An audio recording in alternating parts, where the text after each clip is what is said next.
कह कह केउ जाति पाई मुक्ति करी हारी हुरी गुहारी पाई के मुक्ति लभिछि के शांति मागी मागी पथे भिखारी जदि गौतम बुद्ध ओडिशा जन्म होइथे तांते ताहले हमर जो 10 अवतार रे बुद्ध स्थान पाइले केमिति का 40 वर्ष तले 1817 मार्च 29 रे हेतिबा पाइक संग्राम ही भारत वर्षर प्रथम मुक्ति संग्राम एवं अभियान सफल हेबो विश्व इतिहास परिवर्तन हेबो जने ओडिया मात्र 8 टंकार सब तथ्य देदेला गौतम बुद्ध तथ्य टू आरंभ सब तथ्य देदेला निजे जन ब्रिटिश शासक लिखिक गले आप प्रमाण दरकार तेणु ये प्रमाण को प्रमाण करने ये जनचेतना जागृत करने ये महाबोधि युव बाहिनी आज शुभारंभ है गठित है कौ जाति कौ धर्म कौ देश में जन्मदात्री की बोऊ डाक जाए कौटी बोऊ ना बोऊटा हूँ कौटी केवल ओडिशा पिठा पिठा कौटी ओडिशा गुड़ गुड़ कौटी ओडिशा जब पिठा खाइले गुड़ खाई बौद्ध बौद्धिसत्ता लाभ कला उपवास भंग कले ताहले सी केमिति एठू 2000 किलोमीटर अधिक जगह गोटे दिज सगड़िया आसिले विशेषकर आम बारंबार कही ओडिशार इतिहास लिखा जाइनि तार कारण दर्शु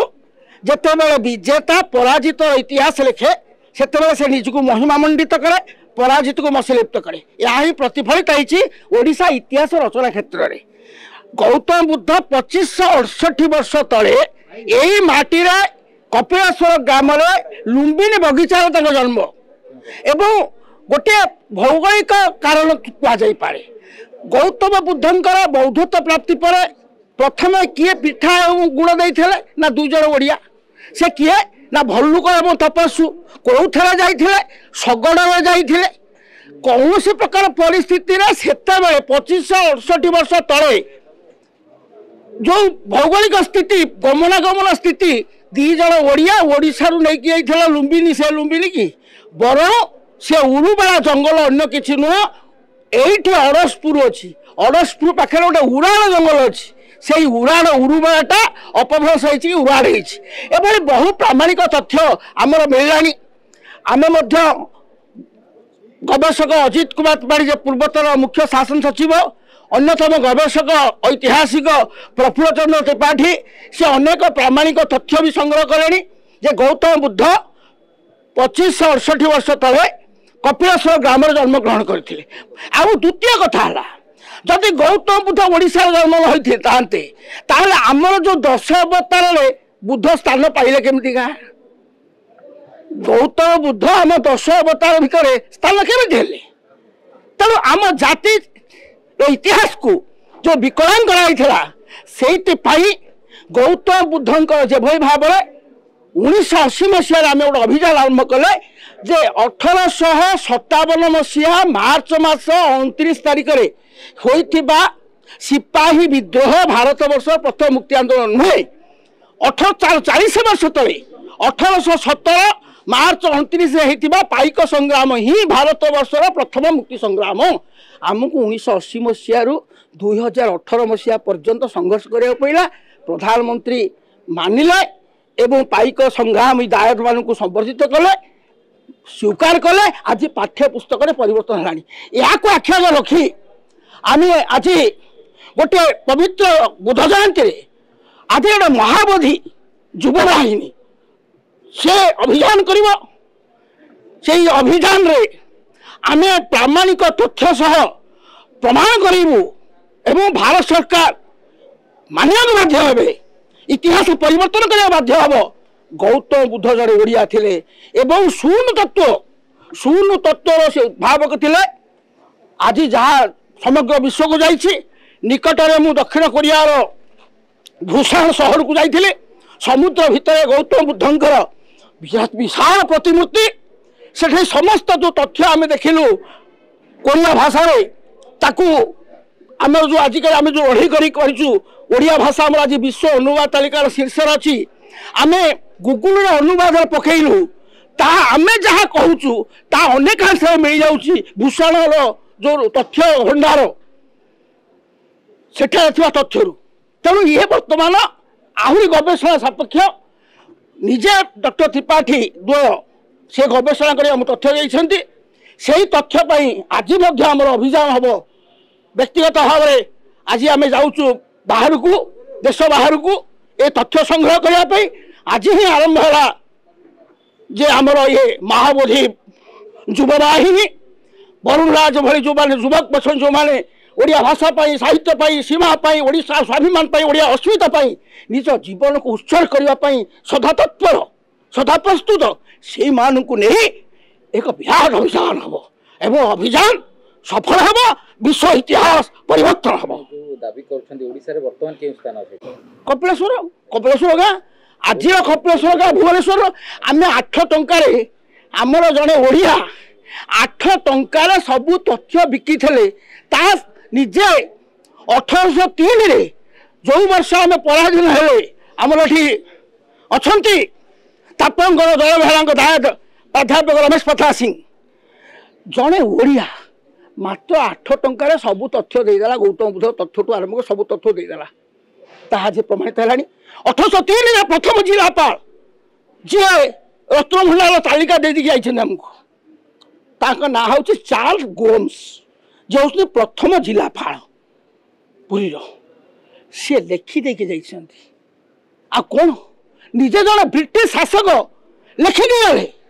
आ प्रमाण दरकार तेणु ये प्रमाण को प्रमाण करने ये जनचेतना जागृत करने ये महाबोधि युव वाहिनी आज शुभारंभ है गठित है ही प्रमाण कर लुम्बिनी सी नेपाल लुम्बिनी नुह कारण 400 वर्ष तले जो कागज देखा जाऊँगी राजस्व तालिका लुम्बिनी बोली गाँ से नहीं किंतु आम राजस्व देखा जाऊँगी लुम्बिनी अच्छी कपिलेश्वर जन्म कौटी हाँ बस ये तो प्रमाण गोटे उरुबला जंगल तार प्रमाण 2 जन ओडिया भल्लुक एवं तपस्सु पिठा गुड़ पिठा ओडिया व्यतीत कहीं रही वो ओडिया व्यतीत विश्व में कौ जाति कौ धर्म कौ देश में जन्मदात्री की बोऊ डाक जाए कौटी बोऊ ना बोऊटा हूँ कौटी कल केवल ओडिशा रे पिठा पिठा कौटी ओडिशा रे गुड़ गुड़ कौटी ओडिशा रे जब पिठा खाइले गुड़ खाई बौद्ध बौद्धिसत्ता लाभ कला परे ताकर उपवास भंग कले ताले सी केमिति आज एठू 2000 किलोमीटर अधिक जगह जाकि गोटे 2 जन सगड़िया जाकि आसिले 2000 किलोमीटर ना 7 किलोमीटर कौटा सहज आम जो प्रमाणित कलु बंगीय मैंने कही कविरा जयदेव आम कौन कलु जयदेव कहले प्रतिदिन त्रिवेणी गाधती आम प्रमाण करदेलु त्रिवेणी हूँ बीरभूमि जिलू 820 किलोमीटर मात्र केन्दुली त्रिवेणी हूँ 1.5 किलोमीटर तेणु जड़े व्यक्ति 1.5 किलोमीटर सकाल जाए गाधेब त्रिवेणी 800 किलोमीटर जीव जमती जयदेव प्रमाण कर चिंता करूँ प्रमाण कले बंगीय मैंने मानिया को बाध्य है आम जेल गलु आमको बहुत अत्याचार है मात्र विजय लाभ कलु कविराज जयदेव होती ओडिया सेमती प्रमाण कर महाबोधि युव अभियान जे गौतम बुद्ध जड़े ओडिया तांकर जन्म भुवनेश्वर कपिलेश्वर ग्राम लुम्बिनी बौचारे निश्चित लेखा जालानी लेखा भी है आम जमी प्रथम मुक्ति संग्राम एवं माध्यमिक शिक्षा पाठ्यक्रम केंद्रीय माध्यमिक शिक्षा पाठ्यक्रम 8म श्रेणी पृष्ठ 62 परिवर्तन है ना पाइक संग्राम भारत वर्ष प्रथम मुक्ति संग्राम यह आज पाठ्यपुस्तक स्थानित है ना नहीं कह कह के जाति पाई मुक्ति करी हारी हुरी गुहारी पाई के मुक्ति लभिचे के शांति मागी मागी पथे भिखारी मागिकी कौटी अधिकार हासिल है ये अधिकार हासिल करने लड़ाई करा पड़ो तेणु ही महाबोधि युवा वाहिनी भूल कारण जिते बड़े ख्रीष्टपूर्व 261 जो कहुच्छे कलिंग युद्ध होता से कलिंग नथिला उत्कल 2 भाग होता कलिंग कौट थी ऋषिकुल्या नईठू सियाड़ी थी कलिंग ऋषिकुल्या इाड़ी थी उत्कल जदि युद्ध है दयानिधि कूल धौली पहाड़ में से युद्ध ना होता उत्कल युद्ध कलिंग युद्ध है जदि कलिंग युद्ध है भूल कलनी तुम जो युद्ध कल अशोक कलिंग राजा किए थे कौन लिखिन तेणु ये रोपित या बौद्ध धर्म को मोहनीय करने जो बुद्ध मैंने से इतिहास को भ्रमित कर ओडिशार जन्म नुह युद्ध कलिंग युद्ध ये सब मिथ्या विवरणी ताकू सत्यर परिणत कर इतिहास तार चरम रसिकता प्रतिपादन करिवो। Exchange your old AC and take home a new power saving AC. Save up to rupees 10,000. Patro Electronics, Odisha's largest AC seller.